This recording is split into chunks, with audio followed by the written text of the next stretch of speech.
For joining us for the 2014 Point-in-Time Volunteer Training. I'm Susan Starrett, the Director of the Homeless Planning Council of Delaware. Today what I want to do is just go over a little bit about what who the Homeless Planning Council is, give you a little bit of history about the Point-in-Time survey and why it is that we do it, and then we're going to review the survey tool itself, and there's an opportunity to talk about the instructions for how to help complete the survey tool. I'll talk a little bit about volunteer release form, and then locations, times, and some do's and don'ts for conducting outreach. So the Homeless Planning Council of Delaware, we're a nonprofit organization. We work statewide. We work to strengthen the support system for people who are experiencing homelessness. And we do this through a couple of different ways. We work a lot with stakeholders. That includes homeless service providers, persons experiencing homelessness, other service providers, our elected officials, etc. We also do a lot of data collection. We administer Delaware's Community Management Information System, which for the Homeless Prevention and Response System is the data collection system that about 90% of the homeless service providers use. We also coordinate funding. We work with the entitlement jurisdictions as well as homeless service providers, making sure that there's ample funding for the services that they provide. And then we work with other stakeholders like the Delaware Interagency Council on Homelessness, who released the Delaware Plan to Prevent and End Homelessness. And we have a shared vision that no one should experience homelessness in Delaware. So a little bit about what the point-in-time study is, why we do this count, and then some information from the 2013 study. So the point-in-time survey itself is something that happens throughout the nation. It is something that the U.S. Housing and Urban Development, or HUD, requires of communities to do a one-night count. This requirement is that we do this during the last week in January. We have, since 2005, done our count on the last Tuesday in January. And it's an opportunity for us to collect information on both individuals and families experiencing homelessness who are within our shelter and our transitional housing system, as well as those who are unsheltered on that night. Every other year, we're asked to do the unsheltered count, and every year we have to do a shelter count. 2014 is actually not a required count year, but Delaware has decided to do an unsheltered count anyway. So what the count helps us to do is to obtain current and accurate data on the number and characteristics of homeless persons. It is just a one-night count. However, from the information that we collect, we are able to do an estimate or an annual projection of the number of persons who experience homelessness throughout the state. We also use this for planning and policy decisions. As I said, Delaware had just released in December its plan to prevent and end homelessness, and it's based off of a lot of the data that we collect through the point-in-time survey. It also helps us to bring public awareness and education. So we do a lot, both the Homeless Planning Council as well as other organizations do a lot of advocacy to our legislators and decision makers. And this is a great data source that we can use to help advocate for services that are needed. And then, as I said, it's also a funder requirement, both in order to receive continuum of care funding, which comes directly from HUD, as well as other non-HUD funding. Some of our local funding sources also require the point-in-time count. So a little bit of history, as I said, sometimes we're required to do a sheltered count and an unsheltered count. And for the most part in Delaware, even though we may not be required to do an unsheltered count, we typically still do one. 2012 was a special year. We did our unsheltered count in June that year. At the same time that we do a study and collect information from persons experiencing homelessness, we're also collecting information from the housing providers so that we know how many people were in their shelters on that night, as well as how many people may have been receiving other homeless assistance or other services during that time period as well. We also work with the housing providers to make sure that we have an accurate count of the number of beds that they have available, and sometimes we also actually ask about their funding sources so that we know how much money is supporting their programs. So as I said, we can use this data to do an annual estimate, and based on the data from 2013, we estimate that there's just about 8,500 persons experiencing homelessness within the given year. That number did increase quite a bit, as you can see, from 2012. And what we actually know from the data that we collected is that in 2012, we had more persons experiencing long-term homelessness, whereas in 2013, we had more persons experiencing homelessness, but they were homeless for shorter time periods. So part of that says that we're doing a really good job in the system of making sure that persons who are in a housing crisis and have no place else to go, even though they may come into the homeless system, that we're able to get them out faster and back into community housing, permanent housing in the community. But as you can see, we had a lot more people experiencing homelessness in 2013. So then here's a breakdown from the January 2013 point-in-time survey. As I said, we collect information on people who are in emergency shelter and transitional housing programs. However, we also have other program types that we in Delaware collect information on. So we have a 10-bed safe haven program. We have about 500 beds of permanent supportive housing, as well as we were just beginning some rapid rehousing programs in January of 2013. And then at the bottom here, you can also see our unsheltered count. Our unsheltered count in 2013 was pretty low. We only identified 10 persons who were unsheltered on that one night. I will say that in 2013, it was actually a fairly warm night for January. That night it was about 50 degrees, and we had a little bit more difficulty finding folks who were on the street that night. So for 2013, we identified 1,418 persons who were either unsheltered, who were sheltered in our shelter system, as well as about 475 folks who were in some sort of permanent supportive housing programs. So what I want to do right now is go over the definition of homeless so that you have an idea of who we're actually trying to identify. We'll then walk through the survey form and give you some information on the instructions themselves on how to complete the survey. So our definition of homeless for this survey is anyone who is living in a place not meant for human habitation. That could include on the street, in our parks, in cars, or abandoned buildings. It also includes anyone who is in an institution for 90 days or less, and that will be released within 14 days but have no other place to go. It also includes individuals and families who are in a hotel or a motel that have some sort of voucher, and that's a voucher is normally through either the state service centers or through a church or through a specific program that does motel vouchers.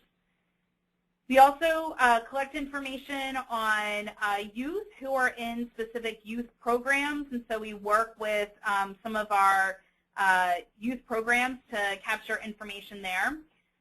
We also capture information on anyone who is in a domestic violence shelter that is considered an emergency shelter type, as well as the homeless programs that I talked about before. So for our purposes, for the teams that will be going out on January 28th, we'll be focusing on those who are living in a place not meant for human habitation. So at this point, I'm going to switch over to the survey tool itself. and walk you through it, and then kind of give you some pointers on how to complete it. So the first thing that we do is we're going to ask folks if they've already taken the survey. So if they've already taken it, we thank them very much. They don't need to take it again. It helps us when we're entering the data to only have one per individual. However, if they have taken it before, we also have ways to unduplicate that count. And then if they were at a homeless shelter, which this won't affect you guys for that night, but if they were sleeping at a homeless shelter on Tuesday, January 28th, then the shelter had collected their information. But that all of the folks that we encounter on Tuesday night wouldn't have been at the shelter. We then have an informed consent statement that we ask you guys to read and to walk through with the individual who you will be surveying. The informed consent, we're conducting a statewide survey of persons who are homeless or unstably housed. The results of the survey helps us to understand the needs, as well as helps Delaware receive money to pay for services. It's being conducted by the Homeless Planning Council. Participation is completely voluntary. If they don't want to take part in the survey, they don't have to answer any of the questions. They may stop their participation or refuse to answer any of the questions, then you can move on. If they decide not to participate, it will not affect their eligibility for services. The information will be entered into the Delaware Community Management Information System, or CMIS, and will be kept confidential. And if they agree to participate, you will be reading the questions to them and writing down their answers. And the survey itself should take no more than about 5 to 10 minutes. At that point, ask them if they have any questions and if they're willing to participate. If they say yes, they're willing to participate, then we ask them to initial and to date, and then for you to sign and date the form. At the top here, we'll actually have this filled in for you in terms of the program who's collecting the survey. It will either say outreach or Code Purple shelter, and we'll talk about that in a little bit. This part here, we actually won't need to ask of them, but this is just saying that there is a definition of persons who are homeless versus persons who are unstably housed. The first question is asking them where they spent Tuesday night, excuse me, January 28th.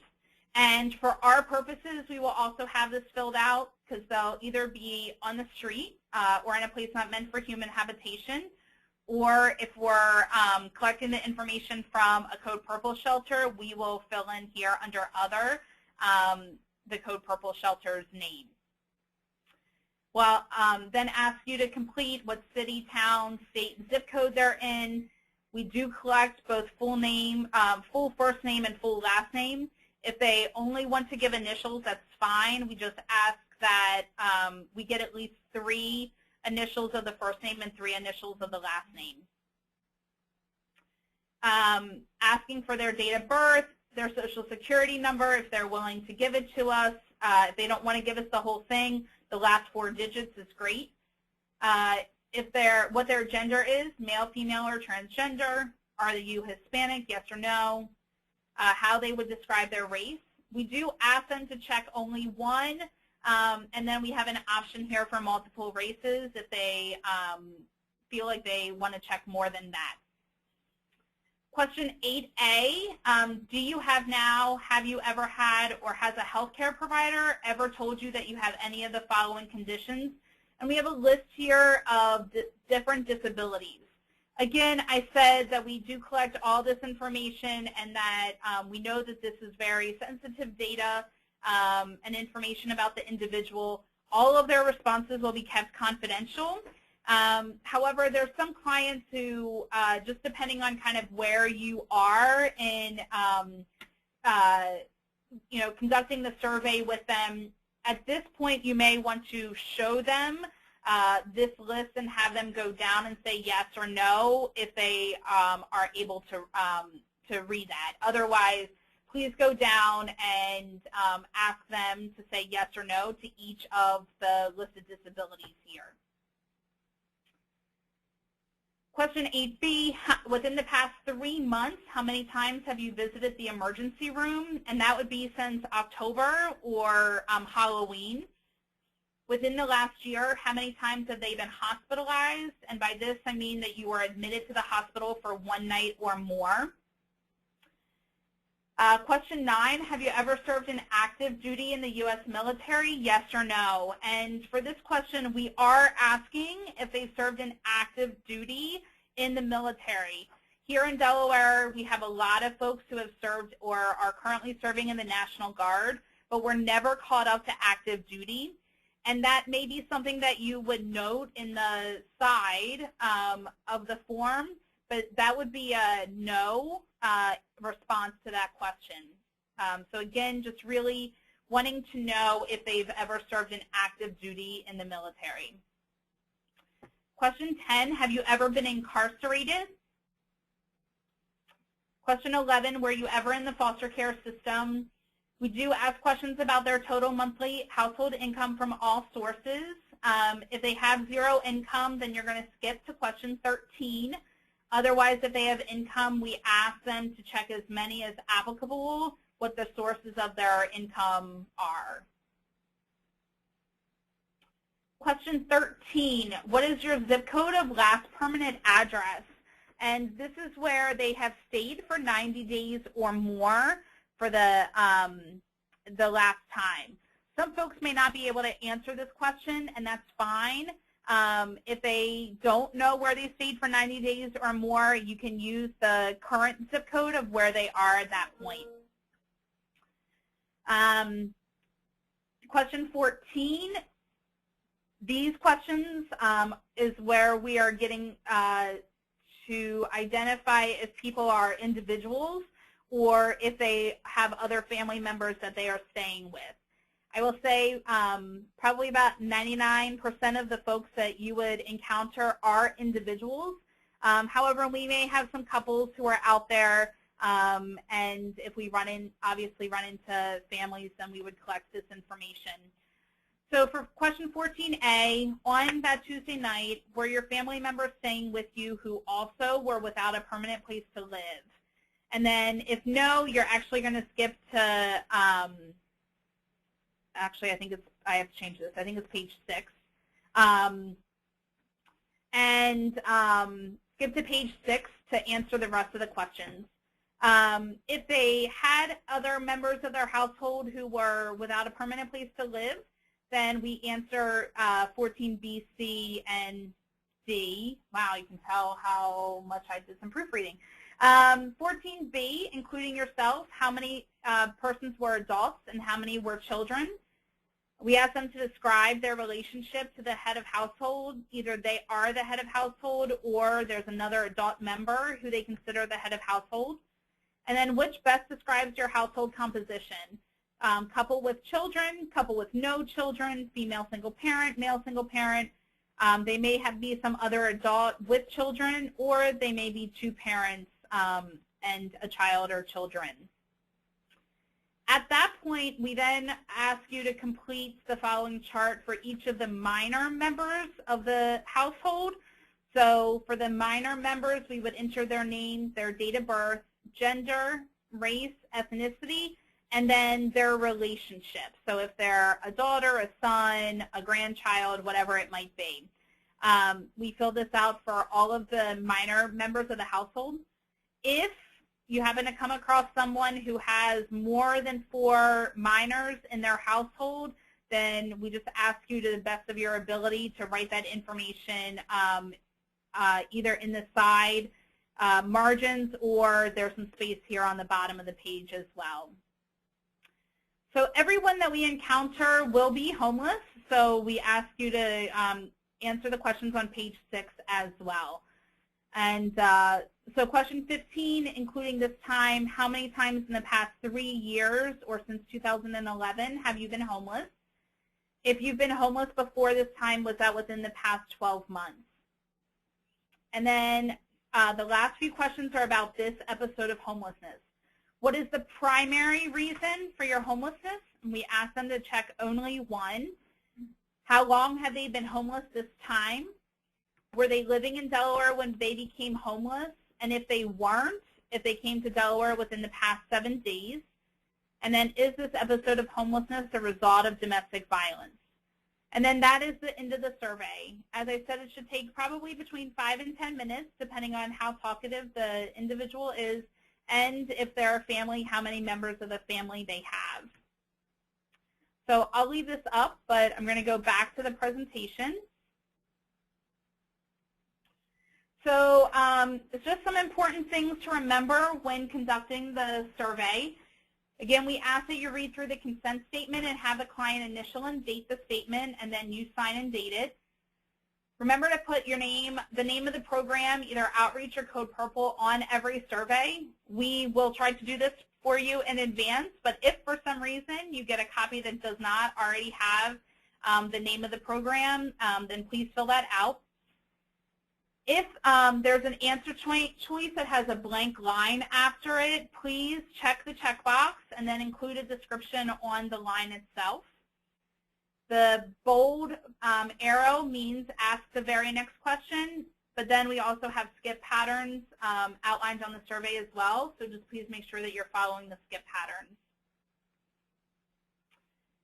And then the next couple of things I actually already went through as I went over the survey itself. But as I said, for question number 1, hopefully we'll have filled in the answer to this question for you. If it's a Code Purple shelter, we'll fill out the other section and write in Code Purple. Or if you're providing outreach, we'll have checked the box for on the street or in a place not meant for human habitation. Since this is sensitive and confidential information that they'll be sharing with you, we recommend that you let the client see the list of disabilities and then ask them to tell you which ones they've been diagnosed with, because it may be uncomfortable for them if you read the whole list out loud. Question 8B asks about in the past 3 months, again, that's since October, the end of October or Halloween. And then question number 9 is about active duty service in the U.S. military. For question 14, the household member information, we talked about this. We're just trying to make sure that we follow the skip pattern correctly. But if there are additional members of the household, making sure to answer the questions on page 5 for the minors. However, we do ask that a separate survey be completed for each adult. So even though there may be 2 parents, 2 grandparents, whatever the composition may be, we would ask for a survey, an actual form to be completed for the other adult member in the household as well. And then you can just write in the children's names so that we can make sure that we match those household members correctly. So in terms of the methodology, we're asking you to arrive at your designated location at the time specified, which I'll go over in a second. We will provide copies of the surveys and pens. However, it's always good, especially since it's going to be a cold night, to bring some extra pens with you. We will also provide some sort of incentive for the participant who's answering the questions of the survey.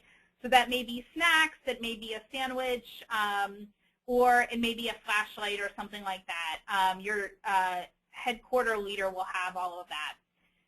After you've conducted all surveys, we either ask you to turn them in directly to me or to your headquarter leader, and it will be most easiest to turn them into your headquarter leader. So that's probably the best bet. There is a volunteer release form, which I will email out to everyone when we are done here. Just to go over it, it says that you are a volunteer for the Homeless Planning Council and that you're engaging in our activities related to being a volunteer, that you hold harmless the Homeless Planning Council if anything should happen while you are volunteering for us. If we have anybody taking photos of folks who are of you guys conducting the surveys, and the images and video may appear on our website or in publications. And then we ask you to sign and to give us an emergency contact just in case something should happen, that we have somebody that we can contact. So again, I will email the volunteer release form out. I ask that you complete the volunteer release form and bring it with you on Tuesday night. In terms of locations and times, you heard me talking about Code Purple versus outreach. So let me talk a little bit about Code Purple. We do have a few Code Purple shelters throughout the state. We have one in Wilmington at the Salvation Army. We have one in Newark, and one in the Lewis-Rehoboth area. And by Tuesday, there also may be one in Dover. As of right now, the weather forecast is for 16 degrees as the high that day. So more than likely, the Code Purple shelters will be open. So we will need folks who will go to the Code Purple shelters and conduct surveys with the folks who are there. And if that's something that you're interested in doing, instead of going out with an outreach team onto the street, then if you can send me an email to let me know that, then I can put together the Code Purple teams. Regardless whether you're going to a Code Purple or to an outreach, we ask that you arrive at your headquarter location by 8:45 p.m. You will, after conducting the surveys, return to the headquarter location with your team no later than 11:45. So we'll only be out conducting surveys from about 9 to 11:30.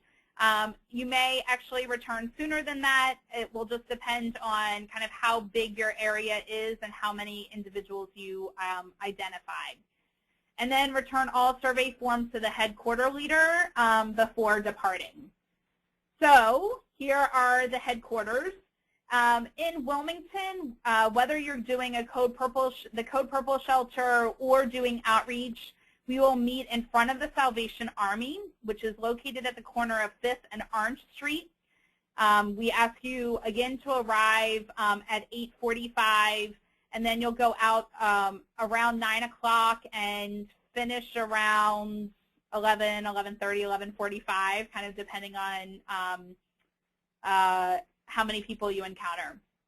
I am the headquarter leader for the Salvation Army, so I will meet you there. I will have all of the supplies that you will need. For Dover, you'll be meeting at the Dover Interfaith Mission, which, again, I will send out the actual address of this, but it's on Forest Avenue. And Janine Climo, who is the director, board president of the Dover Interfaith Mission, she will be the headquarter leader, and we'll have some of the guys from the shelter going out with teams as well. In Rehoboth, we'll be meeting at the Lewis-Rehoboth area churches, and I think I have her last name wrong. Elaine, right? Yes, Stephanie. Sorry, Elaine Deafney? Yeah. Stephanie will be the headquarter leader there. I will change that. I know another Elaine, which is why her name is there instead. In Georgetown, Lindsay Peltz, who is one of our staff persons, one of our team members, will be the headquarter leader, and you'll be meeting at the Crisis House. And then in Seaford, you'll be meeting at the ACE Center, and Jim Martin is the headquarter leader there. Again, all this information will be sent out. I'll also send out a copy of the PowerPoint so that folks have it. In terms of the teams, you will go out in teams of at least 4 to 5 people, depending on how many hotspot locations we identify and how many volunteers we have. You will never be in a team of just one person or even just 2 people. We will make sure that there are more, at least 4 to 5 people per team. Each team will have a team leader who has agreed to do this and has some sort of either training from us or has done this type of outreach work before. When you arrive at the headquarters, you will be given a map of the area that your team will cover. We do ask that you stick to the map and don't deviate from that. And we ask that as you encounter individuals, your team, if there's multiple individuals, that your team may break up into pairs to survey, but we do ask that you stick to pairs and be within close distance of your team members. So in terms of some safety, as I just said, the buddy system is really important, making sure that you're always with at least one other person. In terms of clothing and possessions, we ask that you wear bright colors. It's going to be cold, so obviously dress for the weather. And we'll talk about possessions a little bit more in a second. Trust your instincts. You always want to leave yourself an out. Make sure that you maintain a safe and respectful distance from the person that you're surveying. If you encounter any tents or cardboard boxes, call out. Obviously, you're not going to walk in to someone's tent, and don't unzip it. Don't open up a door. These are individuals' homes for the most part, and so we ask that you just respect their home. In terms of when to call 911, if you feel unsafe at any point, or if someone is hurt, we ask you to call 911 just like you would in any other circumstance. When you encounter someone, kind of maintain that common sense. And if you feel like the police need to be called, then trust your instincts and give them a call. You may run across folks that have dogs. Obviously, maintain your distance, call out, let the individual know that you're friendly, that that you'd like to speak to them. We do have some outreach members who do this on a daily basis who are letting folks know that we will be there on Tuesday the 28th. You may run into some folks that don't know that we're going to be there, but we are trying to get that word out. So again, just kind of trust your instincts and maintain common sense. So I'm going to go through some surveying do's. You do want to introduce yourself and explain what you're doing, and the informed consent helps with that. Be sincere. Thank people for their time, especially if you're, it's at the end of the night and it's 11:30. Folks probably would have been asleep at that point, so we want to thank them for their time and willingness to talk to you. We need for you as the surveyor to remain calm. If there's any tense situations, try to de-escalate it to the best of your abilities. Again, if there's, if you don't feel safe, then, thank them for their time and, walk away. But if you're able to de-escalate the tense situations, obviously we want you to do that as well. Keep aware of your surroundings. Make sure that you can see your team leader and your other team members. Stay out of tight or enclosed spaces. We are not going into abandoned buildings. We are not asking you to go into any place that you would feel uncomfortable with. Call out, ask them to come out to you instead. With the individual, you want to maintain appropriate distance. And again, if they decide not to participate or to skip questions, please honor those requests. When you're done, or even at the beginning of the survey, you can offer them the snack, the goodie, the flashlight, whatever it might be. If you are uncertain about whether that person or that group of individuals are experiencing homelessness, we still do ask that you approach them and just ask. Because we're going out at 9 o'clock at night on the street, there may be folks who aren't experiencing homelessness who may still be out on the street. But we want to make sure that we're surveying anyone who doesn't, who would be on the street that night. So please approach and just ask them, let them know what you're doing, and ask them if, if that explains their situation and if they would like to participate in the survey. Again, as I said, dress appropriately, wear bright colored clothing or white clothing. Make sure that you're in comfortable shoes and not too many accessories or jewelry on your body.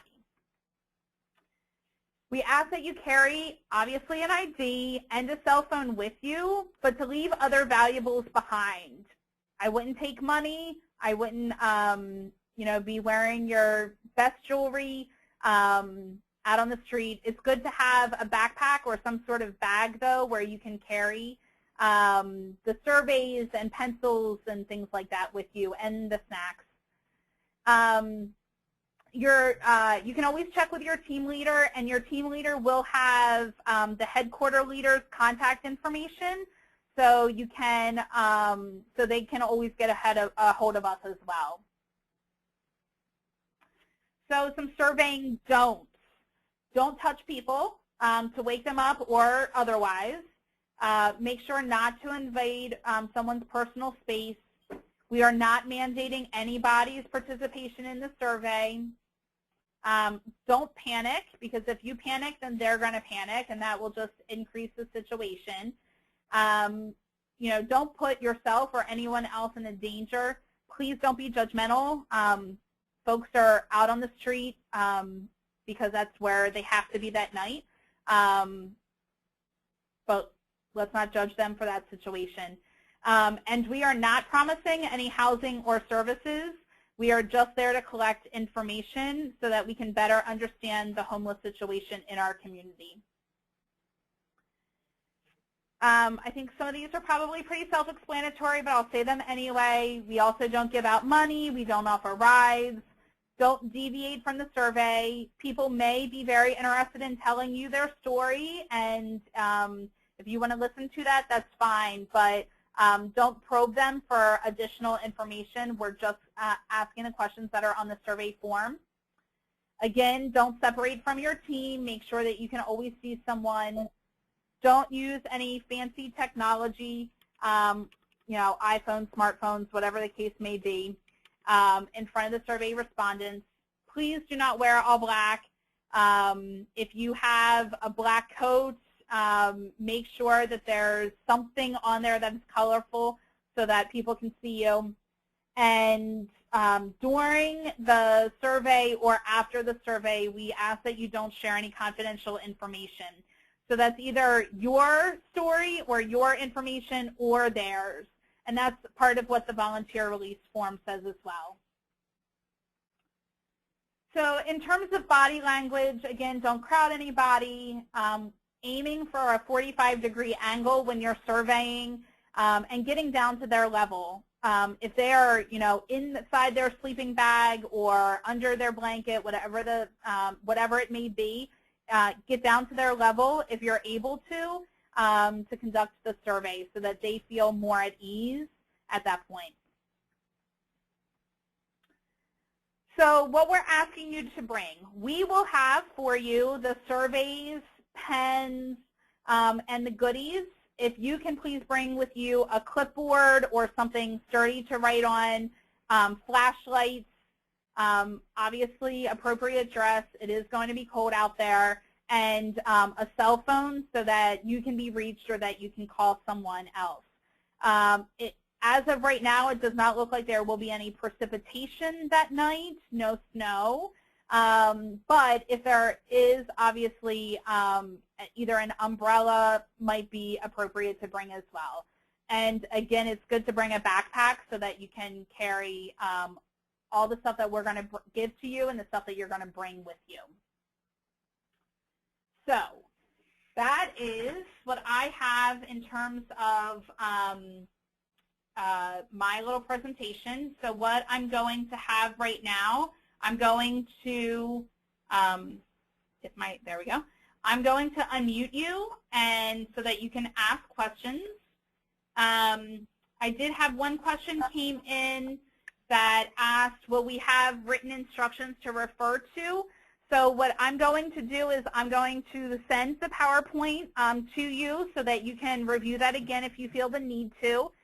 Between now and Tuesday. Your team leader will also have instructions with them that are typed up and written out. So yes, you will have written instructions to refer to. Okay. Rachel has a question here in the office. Last year, I remember us talking about if we approached someone and they didn't want to fill out the survey, that was fine, but that we kept a count and maybe just noted where we had seen them. I didn't know if you still wanted folks to do that. Yes. Thank you for that. So as a part of the team leader packet, they will have a form that is just some very basic information on the, if somebody refused to fill out the survey form itself. And that will include where you identified them, if you could identify what their gender was, and an approximate age group, just so that we have some basic information on who you encountered that refused to complete the survey. Okay, Susan, are you ready for a question? Yes, please. Okay, well, this is Jim Larson in Seaford. At the beginning of the survey, I think there was a question about, have you taken the survey before, or something like that? Yes. And within what period of time? Do you mean like last year? No, we do this on an annual basis. So it's, did you take a survey either that day, or the surveys aren't going to be out until that Tuesday.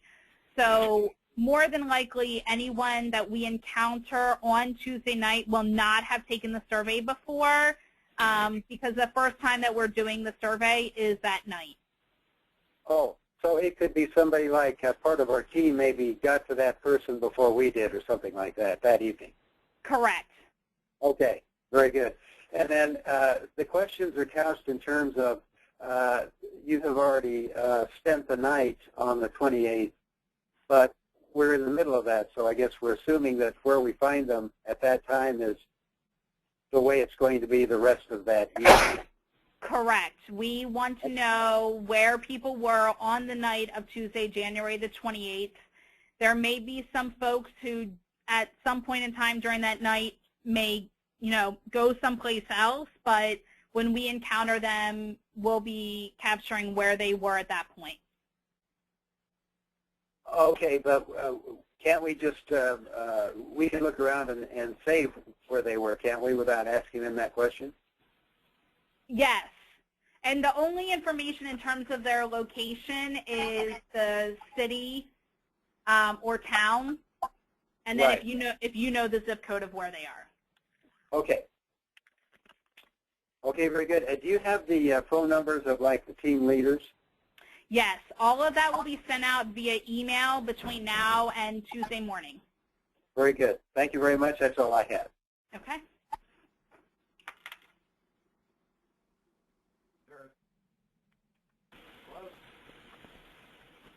Hello?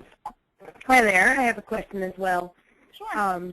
We are involved with an outreach ministry called Soul Ministries, where we do a homeless outreach twice a week. We're down in Sussex County. Okay. In Sussex, we're spread out a lot more, obviously. Are there going to be set places that we need to hit? Because, like, I know of places that there's not anybody else who's going to know where these guys are hiding. Sure. Can we venture off in that aspect? Like, if I am assigned a certain area, then to make sure that I know that, these guys over here in these woods or behind, over here, I've built up relationships with these men, but I don't want to, they're very private. Let's put it that way. Yep. So if you could send me those locations, I will make sure that they get in on one of the maps. And if that's the location that you want to go to, then we can definitely make sure that you and, a team get to those locations. Anybody Right. that has any identified kind of hotspots or locations that you know of where folks are, if you want to email them to us, that would be great, so that we have the record of where you're going. That way the headquarter leader also knows where where folks are going to be. So I know that I said before, and I had another question, private question that came in around, do we have to stick to the maps? And, we create the maps based on information that we've received from folks around where the hotspots are. And if a team feels comfortable going to a place off the map where, you know, they either know because they've done outreach before and have identified where folks are, or, you know, have heard from someone else that there might be folks there, I'm okay with that as long as you're maintaining safety and you let people know where you are. That's fine with me. Okay, thank you for that. Honestly and truly, just to respect their wishes and their privacy, I've already let them know that we would be coming and doing this at some point. Yep. But it's one of those kind of things that they do not want their locations, you know, disclosed. And the reason is, you know, because they are on private property and various things like that, and legally they could actually get in trouble. So if you need the location, then they'll obviously just decline to not even want to be included in your survey. So that's why I was just wondering. Because it took, you know, months for us to build the relationship that we have with them. Who is this talking? I'm sorry, I can't tell. My name is Cherith Schneider. I have my entire crew here. We're from Soul Ministries. Okay. Could you give me a call so we can chat offline? Sure, sure. Okay. Do you have my number? Yes, ma'am. Okay, thank you. Any other questions?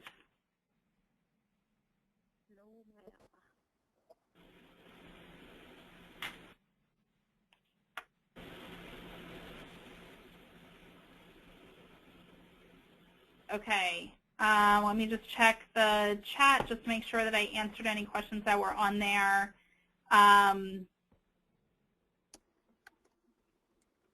Okay, I think I got everything.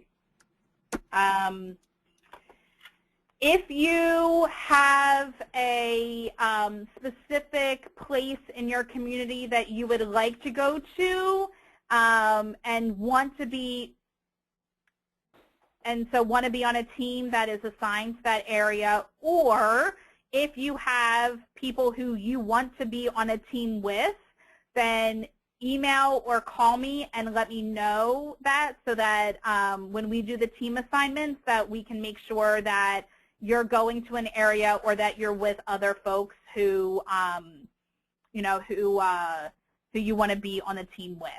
So if you can just let me know that ahead of time, like today, tomorrow morning, because tomorrow afternoon is probably when I'm putting the teams together, that would be really great.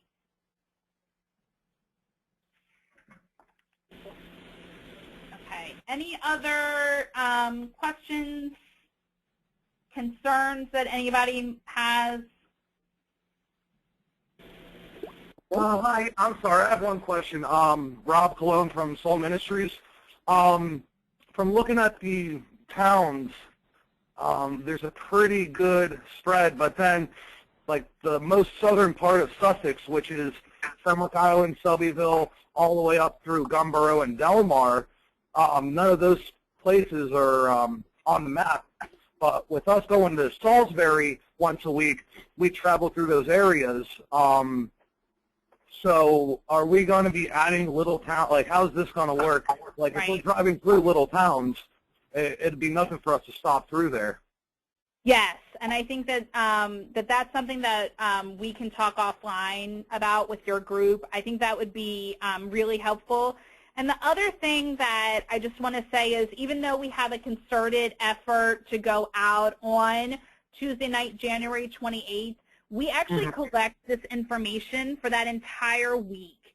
So if you already have identified outreach times that you guys are going out and, you know, that's not that Tuesday night and would want to be conducting surveys with folks, as long as it happens by that Friday and you can get the, you know, survey forms to us, then we do this throughout the entire week, not just that one night. Okay, well, Monday nights we will be starting in Rehoboth, and we make our way towards Ocean City, and then our Thursday nights are usually Seaford to Salisbury. So everything in between those areas, Mondays and Thursdays, we do that all year. Like we go out, twice a week, guaranteed all year round. So those are guaranteed spots that we're going to be. We're adding like Tuesday nights and maybe another night during the week, just for other information. So I guess we can start Monday with Rehoboth, at least in that area.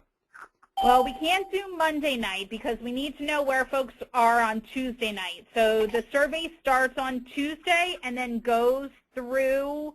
What I can do is the survey starts on Tuesday, and if we don't cover that area with the other teams that you would go to on Monday, then I can extend that so that you guys can, the following Monday, which is February the 3rd, then do that. So we can do that. Here, let me go ahead and hand you back off the chair. She's going to go ahead and take your number down. Okay, great. Thanks. Okay. It's 302-654-0126.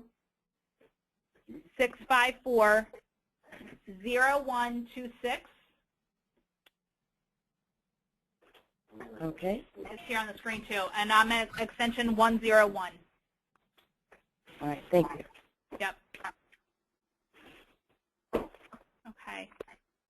Any other questions?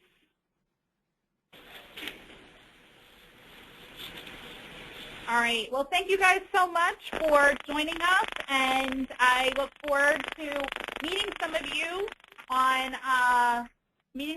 on Tuesday.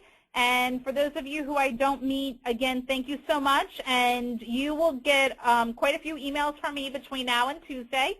And if you have any questions, you can always email me or call me. My information's on the screen. Thank you so much, and have a great day.